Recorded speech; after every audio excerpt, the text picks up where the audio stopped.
ዲቪ ላልተወሰነ ጊዜ ተቋርጧል። እኔን ግን የገረመኝ ነገር የተቋረጠበት ምክንያት ነው ተብሎ በተለያዩ ዜና አውታሮች የተዘገበው ጉዳይ ነው። starting the process of terminating the diversity lottery program በየዓመቱ የብዙ ሺዎች ወደ አሜሪካ የመሄድ ምክንያት የሆነው ዲቪ ሎተሪ በራሳቸው በአሜሪካ መንግስት ተዘግቷል። ለዘንድሮ ዲቪ 2027 $1 ግድ ሆነ፣ ፓስፖርት አስፈልጎታል። እንደዚሁም ሌሎች በርካታ ነገራቶች በዘንድሮ ዲቪ ላይ የተጨመሩ ነገራቶች አሉ ተብለው በስቴቱ ዌብሳይት ላይ በተለያዩ አጋጣሚዎች ሲነገሩ የነበሩ ትላልቅ ጉዳዮች አሁን መቋጫ ያገኙ ይመስላል። ዲቪ ሞልቶ እድሉን ለመጠቀም ያኮበኮበ ዜጋ ሁሉ እንደዚሁም ዲቪ ሊደርሰኝ ይችላል፣ መቼ ነው የሚለቀቀው፣ ለምን ዘገየ፣ የተለያዩ ጥያቄዎችን እየጠየቀ እስካሁን የቆየ ዜጋን ሁሉ ዝም ያስደረገ ዜና ከወደ አሜሪካ ተሰምቷል። በየዓመቱ የብዙ ሺዎች ወደ አሜሪካ የመሄድ ምክንያት የሆነው ዲቪ ሎተሪ በራሳቸው በአሜሪካ መንግስት ተዘግቷል። እኔን ግን የገረመኝ ነገር የተቋረጠበት ምክንያት ነው ተብሎ በተለያዩ ዜና አውታሮች የተዘገበው ጉዳይ ነው። ለማንኛውም ቢቢሲና ሌሎች የዜና አውታሮች ይዘው የወጡትን ዜና ልንገራችሁና እናንተ በዚያ ጉዳይ ምን እንደምትሉ ኮሜንት ቦክስ ላይ ያስቀምጡልኝ። ባለፈው ሳምንት በብራውን ዩኒቨርሲቲ በተፈጸመው ጅምላ ጥቃት 2 ሰዎች መሞታቸውን ተከትሎ ትራምፕ ነው ያገዱት ነው ያሉት። ወደ 8 ነው 9 ሰዎች ቢቆስሉም 2 ሰዎች ግን መሞታቸው ተገልጿል። ስለዚህ እነዚህን ሰዎች የገደለው ሰው በዜግነቱ ሌላ ሀገር ስለሆነ የአሜሪካኖችን ደህንነት ለመጠበቅ ሲባል ይሄ የዲቪ ሎተሪ እንዲቋረጥ ተደርጓል ነው የተባለው። እንደ አህጉር ሰውየው የመጣው ከአውሮፓ ሲሆን እና በዜግነቱ ደግሞ ፖርቹጋላዊ ነው። ይህም ሰውዬ ከትውልድ ሀገሩ በ2017 በሞላው ዲቪ ምክንያት እድለኛ ሆኖ ወደ አሜሪካ እንደሄደና ግሪን ካርድ ሁሉ ተሰጥቶት እንደ ኖርማል ሰው እስከዛሬ ድረስ ሲኖር እንደነበረ ነው የተናገሩት። ግን ከዚህ ጋር ተያይዞ ዲቪ እንዲቆም ምክንያት ከመሆኑን ጋር ተያይዞ በርካታ ሰዎችን ህይወት እንዳጠፋ እንደገደለ ብዙ ወንጀሎች ወደሱ እየተላከኩ እንደሆነ ነው የተነገረው።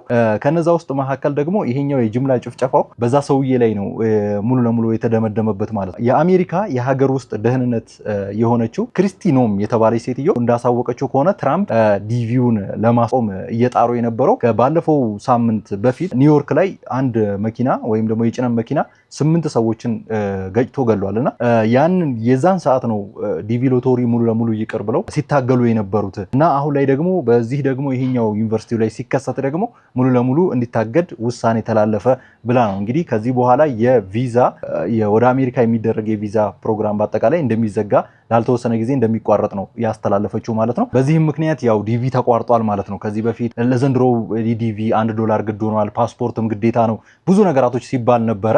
ያ ሁሉ ቀርቶ አሁን ዲቪ ሙሉ ለሙሉ ተቋርጧል ነው። እዚህ ጋር የምነግራችሁ ነገር በጣም የሚገርመውና እንድታውቁት የምፈልገው ነገር ይሄ ዲቪን ያስቀረው ሰውዬው ወይም ደግሞ ፖርቹጋላዊ በእድሜው 48 ዓመት ነው እና እዚህ ጥቃቱ የተከሰተበት ትልቁ ዩኒቨርሲቲ ላይ ይሄ ፖርቹጋላዊ ምን እያደረገ ነበረ ማለት ነው? ፊዚክስ በዶክትሬት ዲግሪ ይማር ነበረ ብለዋል እንግዲህ የዩኒቨርሲቲው ዳይሬክተር ማለት ነውና ይማር ነበረ። ከዛ ይሄ ጥቃትና ሌሎች እሱ ያደረሳቸው ጥቃቶች ከዩኒቨርሲቲው ጋር ምንም እንደማይገናኙ ዳይሬክተሩ በተጠየቁ ሰዓት አሳውቀዋል ማለት ነው እና የፊዚክስ ተማሪ እንደነበረ ነው የተናገሩት። እቺ በርካታ ነገራቶች አሉ ውስጥ ላይ ከተለያዩ የዜና አውታሮች ላይ ማገላበጥ ትችላላችሁ። እዛ ላይ በጣም ብዙ ነገራቶች አሉ።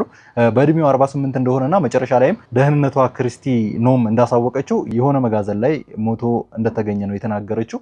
በፖሊስ እንደደረሰበት መረጃ ከሆነ ደግሞ ራሱን ገሎ ነው የሚል ነው እስካሁን ድረስ የደረስንበት መረጃ ነው ያለችው እና ለዚህም ደግሞ ብዙ ማስረጃዎች አቅርበናል እሱ እንዳደረገው የጥቃቶቹንም በሞተበት ቦታ ላይ ደግሞ 1 ሻንጣና 2 የጦር መሳሪያና ሌሎችም ነገራቶች አሉ የተገኙ የተብለው ብዙ የተወሩ ነገራቶችና ምናልባት ይሄ ጉዳይ ለዚህ ቪዲዮ አስፈላጊ ላይሆን ይችላል። ነገር ግን ሁኔታው ስታዩት በዚህ ሰው ምክንያት ሙሉ ለሙሉ በየዓመቱ 50,000 ሰው ወደ አሜሪካ ሄዶ የሚሰራበትን ወይም ደግሞ የትምህርት ደረጃ ወይ ደግሞ የሆኑ ነገራቶችን የሚያገኝበትን ወይ ሙሉ ለሙሉ እንዲቋረጥ አድርጎታል ማለት ነው። በዚህ ሰው የተነሳ ተቋርጧል ማለት ነው። በእርግጥ ትራምፕ ከዚህ በፊት በ8 ሰዎች ሞት ምክንያት ዲቪን ለማስቆም ጥረት እያደረጉ ነበር የሚል ወሬ ቢወጣም diversity lottery sounds nice, it's not nice, it's not good ነገር ግን አሁን ሙሉ ለሙሉ ተቋርጧል ማለት ነው በዚህ ሰው የተነሳ ማለት ነው።